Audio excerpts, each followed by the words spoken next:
inicio entonces para empezar a conversar, a dialogar, a debatir sobre todo sobre los resultados de este segundo informe importantísimo que se creó acá en la Universidad Central respecto de corrientes subterráneas. Tenemos invitados, vamos a pasar a saludar primero al señor Ángel Valencia, fiscal nacional del Ministerio Público. Muy buenas tardes. Buenas tardes a todas y todos, muchas gracias por la invitación. También vamos a saludar a Maite Arauco, directora de la carrera de Derecho de la Universidad Central. Buenas tardes. Muy buenas tardes, muchas gracias. Y por supuesto también a uno de los protagonistas de este informe, esta investigación, Axel Callis, investigador del Instituto de Investigaciones y Posgrado de la Facultad de Economía, Gobierno y Comunicaciones también de la Universidad Central. Muy buenas tardes. Hola, ¿qué tal, Agustina? Muy bien, muchas gracias. Bueno, uno de los temas que se aborda en este segundo informe de investigación prioritario es sin duda la conversación pública sobre la justicia en Chile. Para eso vamos a partir contigo, Axel, para saber cómo se hizo esta investigación, cuáles fueron también los principales puntos o resultados que se llegaron en esta investigación que se hizo acá en la universidad. Sí, mira, en corto, lo que nosotros tenemos ya desde hace un año y medio más o menos, tenemos un laboratorio de conversación pública que lo que hace, a partir de lo que llamamos un método de etnografía digital, nos metemos a conocer qué conversan las personas aisladas, en lo que se puede, de lo que es el influjo del espacio medial. Es decir, nos gusta ver qué es lo que hablan las personas en grupos de redes sociales, que no sean grupos de política o contingencia, o sea, que no sean personas como sobreentrenadas para dar argumentos. Entonces lo que hacemos es pesquisar justamente en grupos, en este caso son 177 grupos los que hemos pesquisado, conversaciones de grupos de venta, de animales, mascotas, o sea, de un cuanto hay de Arica a Punta Arenas, porque en cada grupo, en cualquier minuto surge experiencias, vivencias y opiniones sobre temas que son emergentes. Siempre nosotros tenemos el aprendizaje de esto de no lo vimos venir. Nosotros lo que intentamos es verlo venir. Así como, esa es como nuestra intención, obviamente que tener calibrado cuál es el alcance de lo que podemos ver. Y van surgiendo, porque cuando te aparece una conversación en un lugar y esa conversación se replica en otro lugar y en otro decimos, acá hay algo. Acá hay algo, hay una experiencia, hay un sentido, una emoción que está siendo transversal en varias partes de Chile y por lo tanto se constituye en un sujeto para poner interés. Y todo eso lo contrastamos con el espacio medial, es decir, lo que producen los medios, y en este caso lo que hicimos fue esencialmente ver cómo habla y de qué hablan y cómo abordan el tema de la justicia de las personas versus lo que hace el espacio medial, es decir, el conjunto de los medios de comunicación, esencialmente la prensa. Ahora, la crisis de seguridad o de inseguridad más bien que atraviesa el país es uno de los temas que ha robado titulares en diarios, en portadas también de diferentes páginas web, televisión, radio, etcétera. Sin embargo, en esta investigación muestra lo importante que es la brecha que existe o la diferencia que existe entre lo que le interesa a la ciudadanía, pero también lo que sale como prioritario en los diferentes medios de comunicación. ¿Cuál es la investigación, los resultados que obtuvieron ustedes, o las conclusiones más bien que obtuvieron ustedes y la responsabilidad que existe, por ejemplo, en los medios de comunicación? A ver, esencialmente nosotros pensamos que hay un sujeto oculto en delincuencia e inseguridad que es el tema de la justicia. Como que nunca se pregunta, yo también me dedico a hacer encuestas, las personas no ponen por delante el tema de la justicia, pero sí esta percepción que tenga, esta visión que tengan las personas acerca de lo que es el concepto de justicia es enormemente importante para la construcción de una sociedad en términos de sentirse, por ejemplo, iguales ante la ley. Entonces, en ese sentido, el resultado principal que nosotros podemos pesquisar, que podemos constatar, es que las personas cuando hablan de justicia, hablan esencialmente desde la insatisfacción y el malestar de lo que ellos ven en distintas dimensiones, desde la administración de la justicia hasta la justicia propia. Es decir, distinguimos dos grandes grupos, si se puede decir, como una crítica a cómo se administra la justicia, y ahí hay confusiones, las personas confunden, por ejemplo, que Carabineros puede administrar la justicia, que la Fiscalía es el que da por ejemplo, las penas, los jueces, o sea, tiene todo mezclado, los legisladores, el Estado, el gobierno, versus las respuestas que la misma ciudadanía se da para tratar de satisfacer en algo su sed de justicia. Y ahí aparecen las funas, aparece la autotutela, esto nosotros lo tenemos que resolver, y y aparece algo también que no deja de ser llamativo, que es apelar a lo divino, que Dios sea el que administre justicia. Ya que no hay justicia acá en la tierra, esperemos a que Dios sea el que ponga las cosas en su lugar. Entonces, las personas hablan desde distintas formas de esta insatisfacción ante el concepto de justicia. Los medios hablan de otra cosa absolutamente distinta y solo se tocan en un 20% aproximadamente de cómo lo hablan los medios, porque los medios cuando hablan de justicia hablan desde la designación de cargos, el tema administrativo, cómo está el presupuesto de la Corte Suprema, hasta la justicia deportiva de la sanción del Colo-Colo o del expulsado. O sea, se aborda el concepto de justicia desde una perspectiva mucho más ancha, administrativa y burocrática. No quiere decir que una esté bien y la otra esté mal. Quiere decir que una habla de un concepto mucho más ancho y a lo mejor más alejado de la ciudadanía, y las personas hablan de satisfacer su justicia. Fiscal, ahora, usted por el rol que le toca llevar, sale mencionado muchísimo en la investigación respecto a que uno de los principales nombres que figura dentro de los diferentes medios de comunicación, en este caso, entiendo, se utilizó el Mercurio, La Tercera, para hacer esta investigación. Por lo mismo, hay una confusión de roles que es importante y usted, no sé si como autoridad dentro del Ministerio Público, también le ha tocado sentirla, porque la gente, lo decíamos, toma la justicia de repente por sus propias manos, habla muy bien también de la funa en las redes sociales como una medida que pueden tomar la ciudadanía. ¿Cómo ustedes vieron esta investigación, que me imagino le tocó también leerla? ¿Cuáles son las conclusiones que también puede sacar de ella? Me sorprendió preguntándome porque estaba entretenido escuchando a Axel, así como que, pero entiendo que también tienen que preguntar, para eso invitaron. Y mire, hay una promesa no cumplida de democratización del sistema judicial.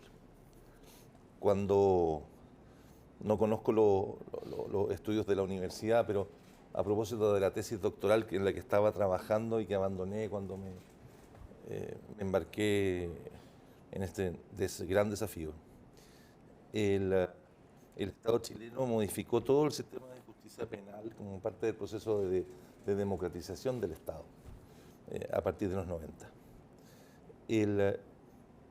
Con el propósito, entre otros, quizás bien declarado, quizás no tan declarado, de dotar de mayor legitimidad en el sistema de justicia y por la vía de un mayor apego a la legitimidad o mayor adhesión a ese sistema judicial, fortalecer también de manera consecuente la democracia.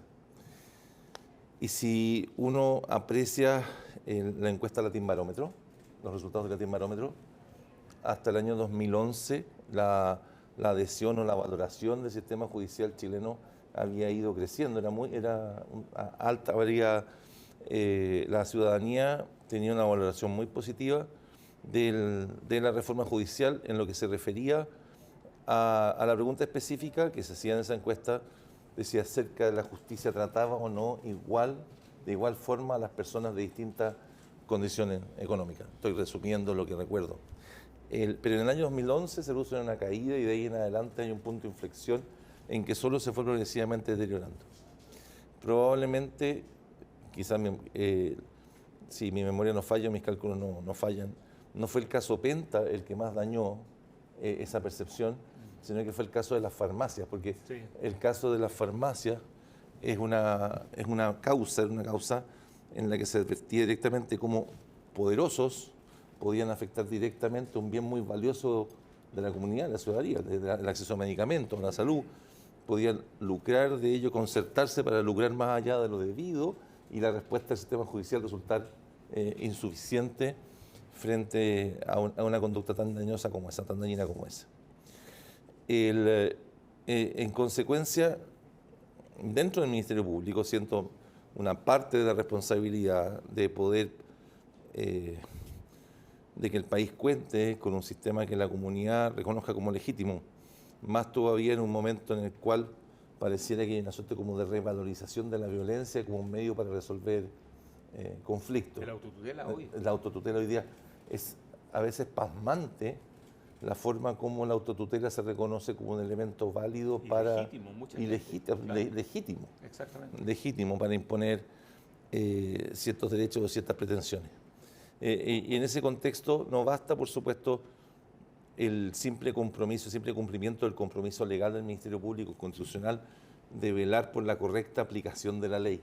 Si nosotros pensáramos solo en cumplir con nuestro propósito de velar por la correcta aplicación de la ley, atender a las víctimas, proteger a las víctimas y testigos y perseguir la aplicación de la ley penal, incurriríamos probablemente, no cumpliríamos con nuestros deberes de una forma responsable, porque no cabe duda de que quizá la peor trampa en que podríamos caer, y algunas medidas hemos tomado para evitarlo, pero es confundir lo que se dice en los medios de nosotros de aquello que la ciudadanía espera. Y eso es lo que me parece especialmente valioso del estudio que están presentando.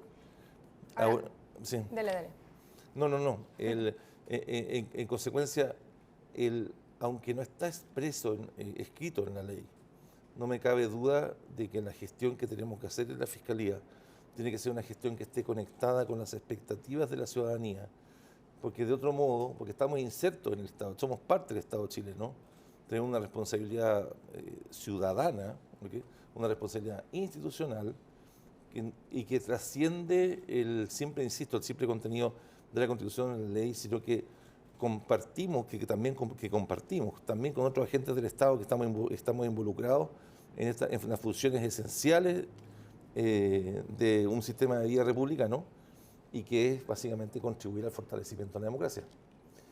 Y tal como decía hace unos días atrás en una actividad de un grupo empresario, había invitado a una actividad en Deloitte, a mí los momentos que estamos viviendo me recuerdan los momentos de la República Romana, cuando Aníbal Barca había invadido la península, y advertían que Aníbal, cuando gritaban Aníbal ad portas, como el grito para reclamar atención de una amenaza inminente, que si no nos organizamos ni no nos abocamos de manera conjunta y seria para poder enfrentarla, pone en riesgo la forma como vivimos. Estoy pensando particularmente en nuestra organización democrática, en la regulación de nuestra convivencia en base a leyes, que es ley aplicada.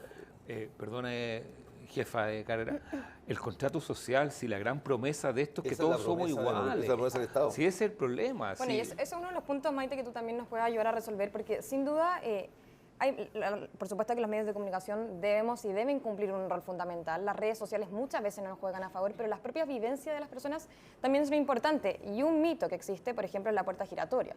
Hay problemas con las leyes, por ejemplo. Hay un trabajo también legislativo importante que está pendiente o existe una deuda de parte, por ejemplo, del Congreso, de las diferentes autoridades del país. Mira, yo creo que en principio nosotros debiésemos quizá comenzar a transmitir las diferencias que existen entre los distintos poderes del Estado, cuál es la tarea principal que cada uno de ellos está llamado a realizar, para con eso recién en el fondo, y muy de la mano con lo que dice el señor Fiscal Nacional, tomar estas expectativas de la gente y trabajar la agenda de los órganos del Estado.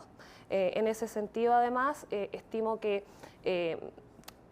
es muy valioso el aporte del informe, precisamente porque era algo que quizás todos podíamos comentar, o que quizás entre la gente todos lo sabíamos o lo comentábamos subterráneamente, pero darle este enfoque quizás un poco más científico le da un aporte mucho más fundamental a la tarea que estamos comentando el día de hoy.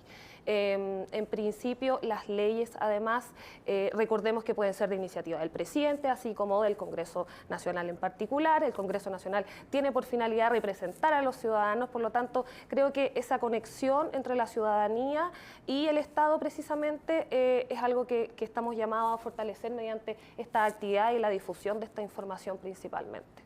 Bueno, Axel, ¿cuáles son las conclusiones principalmente que se llegan? Yo sé que ya hemos comentado algunas, pero porque acá sin duda hay un llamado de atención a los medios de comunicación, todos. Pero también, ¿cuál es el equilibrio que hay que tener finalmente? Porque lo que la gente quiere escuchar o lo que la gente apela, según la investigación, también son a vivencias propias que han tenido, por ejemplo, a robos, por ejemplo, en Chile, en nuestro país, lamentablemente están ocurriendo secuestros, se ha instalado un nuevo tipo de delito como el narcotráfico, etcétera. Pero los medios de comunicación, ¿hasta qué punto es importante que aborden esa materia? Porque, de acuerdo también a la investigación, se abordan a través, por ejemplo, de diferentes autoridades, de la ministra del Interior, del ministro de Justicia, del propio fiscal nacional, etcétera. A ver, hay una confusión grande de quién administra la justicia en Chile. O sea, y no tiene por qué ser la ciudadanía experta en derecho, confunde carabineros con alcaldes, con fiscalía, o sea, están todos metidos.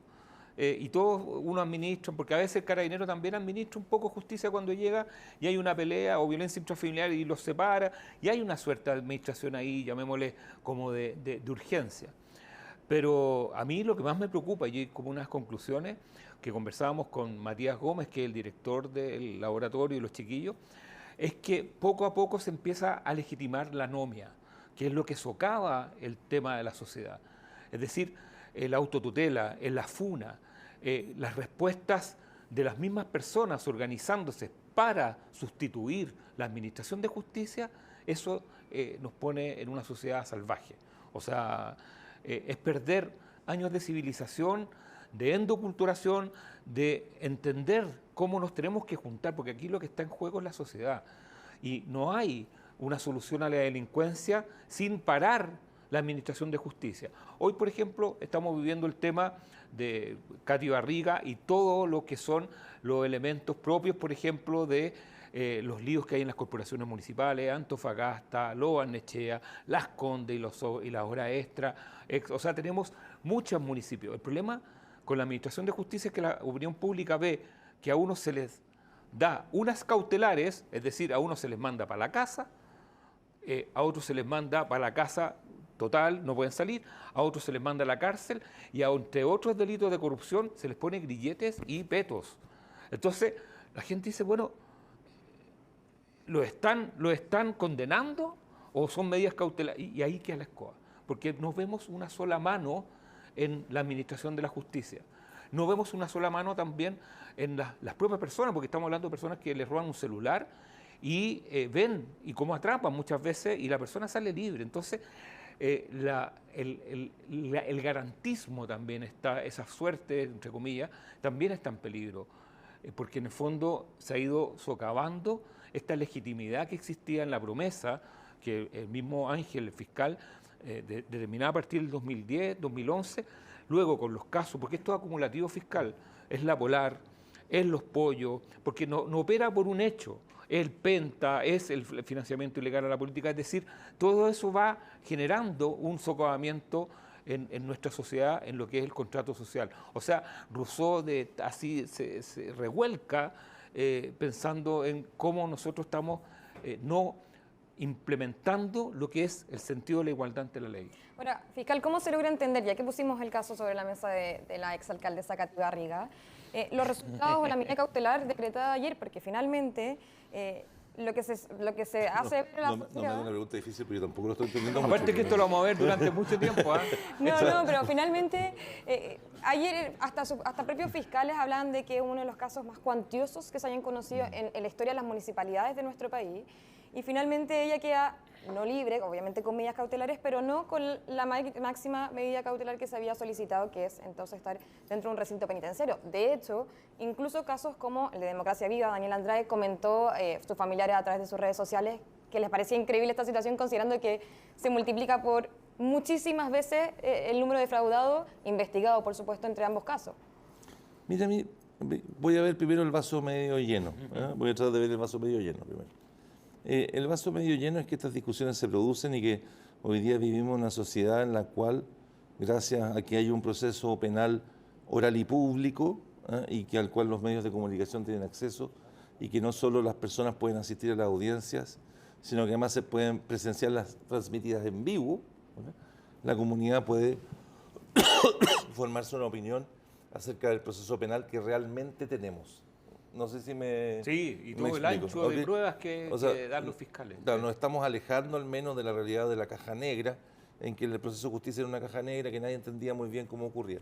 Seguimos con dificultades para entender por qué las cosas pasan como pasan, pero por lo menos tienes mucha información. Por lo menos tienes mucha información. Ese es el vaso medio lleno.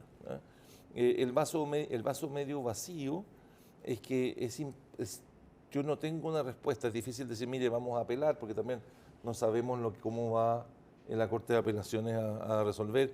Esperemos que nos encuentre la razón, pero es muy difícil de explicar y yo creo que eso se entiende, que algunas personas que estén privadas, el alcalde de Torrealba, de Vitacura, esté privado de libertad hace muchos meses, ¿no es cierto?, por hechos similares, y en un caso como este, de similar naturaleza, la alcaldesa Barriga sale de su casa. Y yo ayer dije con bastante molestia, Y ahí muy clarito, ¿ah? Sí. ayer dije con bastante molestia que no conozco cómo vive la alcaldesa Barriga, no lo sé, pero hemos visto con incomodidad, como en otros casos similares, algunos imputados o imputadas se han ido a sus casas, en su casa tienen piscina, se sacan fotos desde las piscinas de su casa, mientras en ese lugar están abonando días para la condena futura, porque el arresto domiciliario permite abonar los días para la condena futura, cuando resulten condenados. Entonces pareciera que hay chilenas o chilenos que se están sujetos a una prisión, están esperando su juicio y la sentencia desde un recinto penitenciario, y otras chilenas y chilenos, por circunstancias que no quedan suficientemente claras, que las pueden esperar desde la piscina de su casa. Yo no sé si la señora Barriga vive en un departamento o en una casa, me explico, no lo sé, pero sí cuesta muchísimo explicar que en hechos aparentemente más graves o más perjudiciales para la comunidad, una persona esté desde su casa. Y claro, hemos hecho la promesa de que vamos a tratar de aplicar la ley con severidad, pase lo que pase, pese quien pese, pise quien pise, caiga quien caiga, y tenemos estas dificultades. Y como decía Axel, la ciudadanía no entiende mucho. Si la Fiscalía pidió y es un juez que no accedió y que después viene un recurso y lo importante es lo que se resuelva después, la ciudadanía nos mete a todos dentro de un mismo enredo y empieza a planear una funa. No. Claro. Eso puede Y brotar empieza- también a través de redes Y empieza sociales. y lamentablemente te empieza a tomar argumentos que les comprueban que lo mejor es una funa, porque definitivamente no puedes confiar en las Perdona, decisiones. y los medios de otros países transmiten los juicios, por lo tanto siempre se cierra esto. Lo que tenemos ahora, y las mismas personas dicen, hay un tremendo escándalo cuando se descubre, llega hasta las cautelares y de ahí se pierde. Claro. En otros países la justicia hace de pedagogía, o sea, hace de maestro, es decir, ve cuando el juez finalmente da la condena. O sea, es cosa de meterse a Netflix para ver la cantidad de series de juicio. Es medio absurdo, pero, Sí. perdón, es medio absurdo. Eliminamos, es como que privatizamos el anexo Exactamente, cárcel capuchino. exactamente. Eliminamos el anexo cárcel capuchino porque parecía aberrante que era una cárcel especial para estos casos, pero los mandamos a su casa con piscina. Exactamente. Eso no tiene mucho sentido. No sé entonces, desde el punto de la vista teoría, con el punto de vista más abstracto, ¿no es cierto?, el arresto domiciliario procede y es técnicamente correcto, pero cuando va a lo que la ciudadanía percibe, la legitimidad del sistema, la sensación de justicia, no contribuye en nada. Quizá que la gran lección para instituciones como el Ministerio Público o para el Parlamento o para el Gobierno es comenzar a valorar la relevancia de la percepción de la percepción, la seguridad subjetiva, no sé si me explico, o los aspectos subjetivos de la justicia. Que no te fiscal, explique la objetividad de la aplicación de una resolución La mano legal, pareja, sino fiscal. que además también la forma como la comunidad lo va a percibir. Y no estoy pensando, por favor, te ruego que me excuses, en que tenemos que tomar decisiones en base a encuestas, ni a priorizar en base a encuestas, pero sí, por lo menos, un poco de sentido común al momento de tomar decisiones.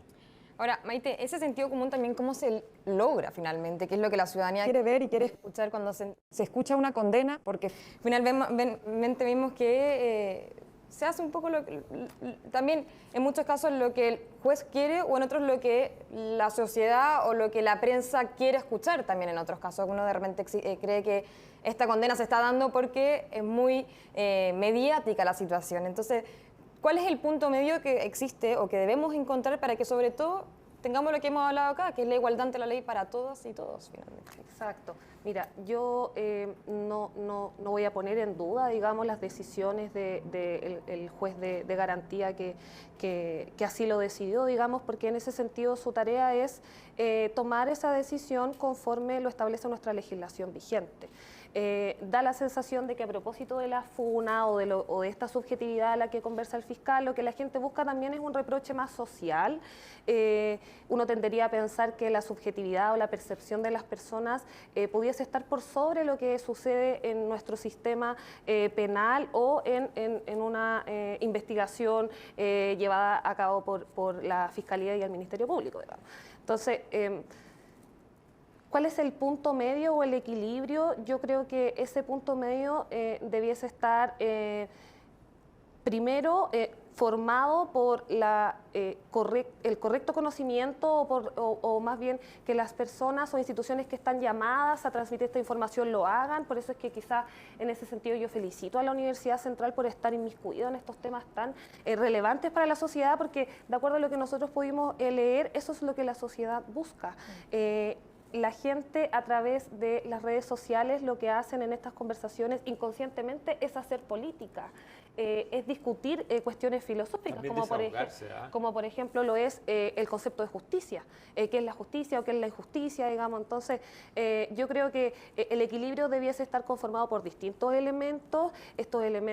Respecto a estos elementos estamos llamados distintas instituciones y personalidades, ya sea de organismos del Estado, ya sea desde la academia o también desde la comunidad jurídica. ¿Cuál es el trabajo? O conocemos todos cuál es el trabajo de un fiscal, de un abogado querellante o de un abogado defensor. La verdad es que yo diría que el trabajo, a propósito del caso Katy Barriga, de la Fiscalía fue brillante. O sea, la litigación en ese sentido buscó y causó lo que esperaban causar.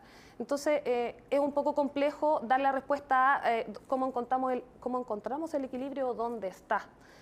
Yo creo que tenemos que analizarlo porque existen demasiados factores y elementos que influyen para dar esta postura, digamos, de una manera muy determinante. Ahora, ¿qué pasa? Porque lo hablamos, mucha gente, por ejemplo, toma la justicia por sus propias manos, pero ¿qué pasa con el hecho de que una persona es inocente hasta que se demuestre lo contrario, por ejemplo? Exacto. Y en eso también, te lo pregunto a ti, le pregunto también, fiscal, por el hecho de las varias filtraciones que hemos conocido en los últimos tiempos, por ejemplo, sobre investigaciones, sobre diferentes procedimientos que se están desarrollando.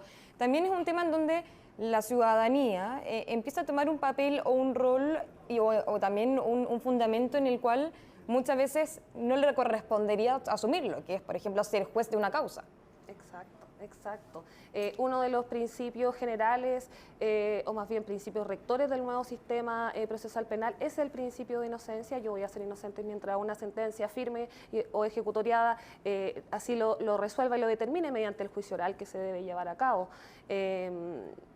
Por otro lado, a propósito de un concepto más bien constitucional, respecto de cuál es la función principal del Poder Judicial, que es la jurisdicción de conocer las causas civiles y criminales, de ejecutarlas y hacer ejecutar los juzgados, y es decir, y dice literalmente nuestra Constitución que ni el Presidente de la República ni el Congreso podrán atribuirse funciones jurisdiccionales. Por lo tanto, estamos todos conscientes de que eso es así. Sabemos todos que eso debe ocurrir de esa manera. Es decir, la presunción de inocencia es parte, de hecho, si nos preocupan las funas, nos preocupa el recurso de la autotutela, entre otros motivos, porque lo que se afecta, por ejemplo, es la presunción de inocencia. Es decir, el punto es cuando tú adviertes de que ese principio no se aplica del mismo modo para unos o para otros. No sé si me puedo explicar. La presunción de inocencia no es incompatible con estar recluido mientras se desarrolla la investigación y hasta el día del juicio, porque se cumplen con ciertos requisitos en la ley para que estés privado de libertad durante ese periodo. El problema es cuando esas reglas se aplican de forma distinta, ¿okay?, a casos similares, y aparentemente lo único que les diferencia a unos u otros es la condición social de las personas que están involucradas. El estatus, claro. El estatus. Sí. Esa es la preocupación final. Es cuando tú adviertes de que la promesa de que somos todos iguales ante la ley, parece que hay algunos que son más iguales que otros, ¿okay?, y que esas reglas se les aplican, aunque son supuestamente comunes, se les aplican distintos dependiendo de la condición. Axel, y eso es precisamente lo que se llegó a la investigación también como una de las conclusiones, el de que la ciudadanía interpreta la justicia a su propio parecer.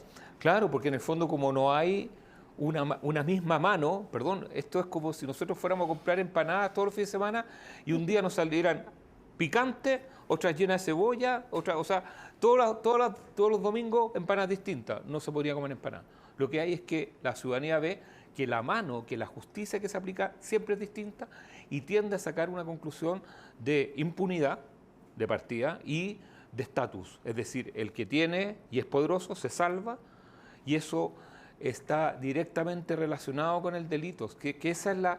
O sea, cuando hay anomia, cuando se flexibiliza y se socava las bases de la igualdad ante la ley, el camino corto para delinquir es el llamado por muchos jóvenes. ¿Te das cuenta, no? Entonces nos consumimos hablando de la narcocultura. Esto afecta y contribuye mucho a la narcocultura también, porque todo está relacionado societalmente. Es decir, los carteles o el crimen organizado, que el fiscal acá nos puede dar una lección de eso, en una sociedad donde está más estructurada, donde hay más confianza en las instituciones, donde la gente tiende a cooperar y a entender la justicia de una misma forma, le va a costar mucho más operar. Si me permites. Sí, por supuesto. Un ejemplo de lo que comenta Axel. Lo que te ocurre con el narcotráfico, ¿por qué razón a veces predomina y toma control? Porque simplemente las personas advierten de que las bandas de narcotraficantes son más capaces de mantener el control de la seguridad del barrio que el Estado. Claro. Entonces simplemente abdican. Exactamente. Simplemente abdican. Y lo terrorífico es que en ciertas oportunidades eso produce reducciones de la tasa de violencia.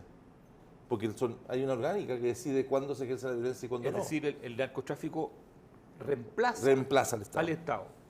En cooperación, en seguridad y en dar trabajo. Entonces, por eso hablo de la amenaza, por eso decía Aníbal a las puertas, Claro. porque es la amenaza de una orgánica, o ya sea la amenaza de la tentación autoritaria o la amenaza de que sean otras organizaciones las que te reemplacen el Estado en los territorios.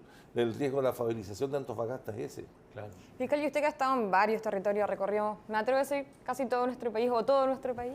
¿Qué es lo que falta finalmente? Porque usted dice el narcotráfico reemplaza finalmente al Estado, pero también es la única forma en que la ciudadanía ya se ha visto, que los chilenos y chilenas o quienes habitan nuestro país se han visto forzados a tomar como medida finalmente. Entonces, ¿cuál es el llamado, por ejemplo, que se realiza a ellos finalmente, que ya hemos visto que tiraron la toalla finalmente? Mira, yo creo que lo primero que nos falta es sentido genuino de urgencia. O sea, hoy día en la situación en la que estamos viviendo, vuelvo, la favelización de Antofagasta, el efecto que produce en las comunidades, el reparto de presos de la Organización del Tren del Agua en distintas cárceles a lo largo del país, con los traslados de las personas que los visitan y como consecuencia, como esas personas tienen que vivir de algo, el aumento de la actividad criminal asociada a las personas que los visitan. Lo están grabando, pero bueno, se dice que así ocurre. Sí, se dice que así ocurre. Se dice que los hijos Entonces, lo que te falta es sentido de urgencia, porque en parte, pero y acciones concretas que den cuenta de que tienes sentido de urgencia, claro, de que no estás pensando, de que estás haciendo una promesa de que de aquí a 3 años vamos a haber resuelto el problema, pero el problema es que de aquí a 3 años a lo mejor ya mis hijos, los hijos de los vecinos van a caer en el narcotráfico y todo lo que todos sabemos lo que significa vivir 3 años en una comuna que está asolada por el delito. Entonces tomar medidas concretas que la comunidad perciba que son una reacción sincera o empática a la realidad electoral que están viviendo, pero con carácter urgente. Nuestra institucionalidad a veces es demasiado rígida para eso. ¿Lo podemos tomar como un llamado de atención, por ejemplo?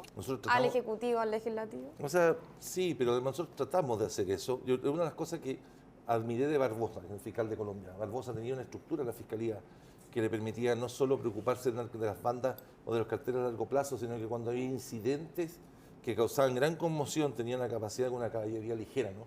Tenían la posibilidad de desplazar recursos rápidamente para enfrentar esos problemas, porque la ciudadanía lo necesita. No basta con los planes a 3 años o a 5 años, necesita solución inmediata. Necesitamos un sistema penitenciario que efectivamente esté segregado, que tenga una cárcel de máxima seguridad seria donde de verdad los acumule a todos. Una cárcel de verdad. De verdad. Y no, perdona, y esto es un tema que yo he discutido con con la gente del ministro, porque ellos dicen el ala de alta seguridad. Eso no resulta. Si uno visita, porque ahora está como de moda Medellín, está todo el mundo yendo a Medellín, y en Medellín lo donde que... tiene 11 homicidios cada 100.000 habitantes, nosotros tenemos 6,7. Exactamente. Y están muy orgullosos los 11. Y todos bajan a Medellín a ver el fenómeno de Medellín, cómo logró controlar la delincuencia con comunidad, pero esencialmente teniendo equipos de respuesta rápida.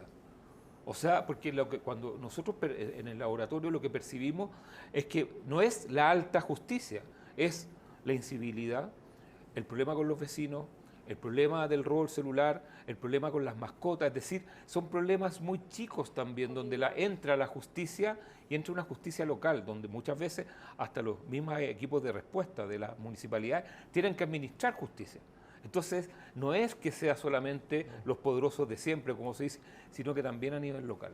No solo el tren de Sanhattan. Exactamente. Sino que tiene que tener la capacidad de reacción inmediata, necesitan más carabineros en la calle, no tenemos suficientes carabineros en la calle. Yo pregunto a los que estamos en esta sala, ¿cuánto fue la última vez que vieron carabineros patrullando en sus barrios y con qué frecuencia los ven? Entonces, tenemos problemas de patrullaje, tenemos que tener un mayor nivel de control sobre los puertos, es cosa de ver lo que pasó en Ecuador con los puertos. Ahí tienes cuatro medidas que requieren una planificación. Pero un sentido de urgencia, ojo lo que dice un fiscal, o sea, acá no entendemos que estamos mermando la democracia y el contrato social estamos fritos. Perdón la expresión. Pero se requiere una inversión de recursos del Estado que tenemos una lista enorme de prioridades en el fondo para generar esta inversión de las acciones que estamos conversando.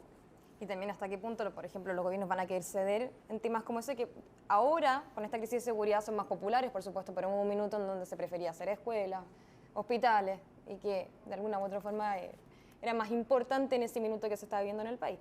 Axel, vamos a ir cerrando este conversatorio que hemos llevado, solamente respecto a tú que eres el protagonista con los otros estudiantes que estuvieron haciendo contigo, los otros investigadores, perdón, que estuvieron haciendo contigo esta investigación. ¿Qué importante información se desconoce en la sociedad y también cómo darla a conocer y dónde? Porque, por ejemplo, es importante mencionar que acá fueron todos adultos, pero me imagino que en los colegios, la educación también es importante para, por ejemplo, un rol tan importante, saber diferenciar cuáles son los roles de cada uno, desde los carabineros hasta, por ejemplo, la fiscalía. O sea, son dos mensajes. Uno, está como típico programa que uno va, que todo termina con que falta educación cívica. Aquí también falta educación cívica. O sea, es que como el mentolatum de todo problema en Chile es falta de educación cívica. Entonces aquí falta también, falta que las personas logren distinguir lo que es la justicia local, lo que hace perdón, acá llevamos 25 años de la reforma procesal penal y nunca nadie la explicó. O sea, nunca nadie nos dijo, oye, hay fiscales, hay un ministerio público, hay un defensor, está todo el tema ahora que es emergente del derecho de las víctimas. Entonces falta ahí pedagogía, pero también falta que los que administran la justicia, que son los jueces, se pongan de acuerdo y apliquen la misma ley. O sea, aquí lo que nosotros percibimos junto a los investigadores, a Matías y el resto de los investigadores, es que no hay mano pareja, es decir, que cada juez interpreta como le guste los mismos elementos probatorios que muestra la Fiscalía, y en una salta para un lado y en otra salta para el otro lado. Y eso desconcerta y inseguriza a la ciudadanía, y al final lo que termina es diciendo, bueno, ya que no tenemos un sistema de justicia legítimo, tenemos que nosotros entrar a anónimamente funar a la gente, hacer justicia por nuestras manos, o privatizarnos, porque en el fondo lo que hace mucha gente es privatizar la justicia, comprando armas, contratando guardias, o cerrando y encarcelándose, como uno ve en ciertos barrios en México, o sea, que están completamente impermeabilizados del resto de la sociedad.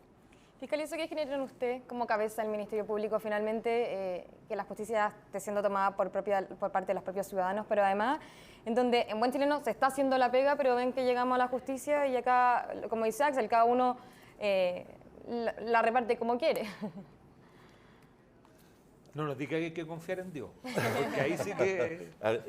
Poniendo un poco la pelota al piso, también recuerda que soy abogado, entonces los abogados también estamos acostumbrados muchas veces encontramos realmente brillantes a los jueces que nos encuentran la razón, y a los que no nos la encuentran lo encontramos terrible.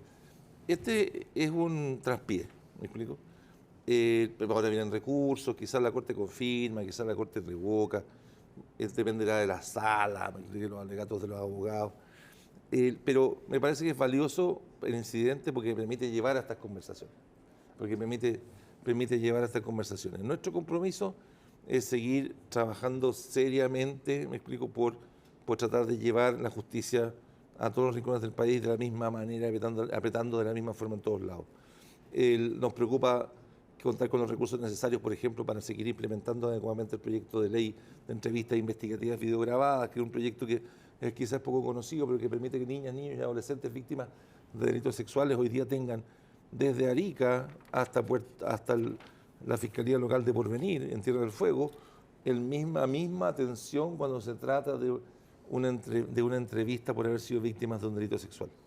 El compromiso nuestro es seguir haciendo nuestro mejor esfuerzo por cumplir esa promesa de perseguir, caiga quien caiga, pese lo que pese, pise quien pise y pase lo que pase, a los responsables de los delitos con conciencia que formamos parte de un sistema y simplemente cuando tenemos adversidades o dificultades como esta, no mantenernos firmes, no es lo que podemos hacer, y cuando nos invitan al Congreso transmitir nuestra preocupación por estos asuntos. Por ejemplo, si usted me preocupa hoy día, ¿qué es lo que me sigue preocupando? El sistema carcelario nos tiene muy preocupados y nos tiene preocupados también cómo el arresto domiciliario ha sido transformado en un recurso que ha llevado a dilatar los procedimientos porque los imputados con más dinero recurren al Tribunal Constitucional, pues se pueden cambiar de comuna para poder irlos alargando. ¿Con qué propósito alargarlo?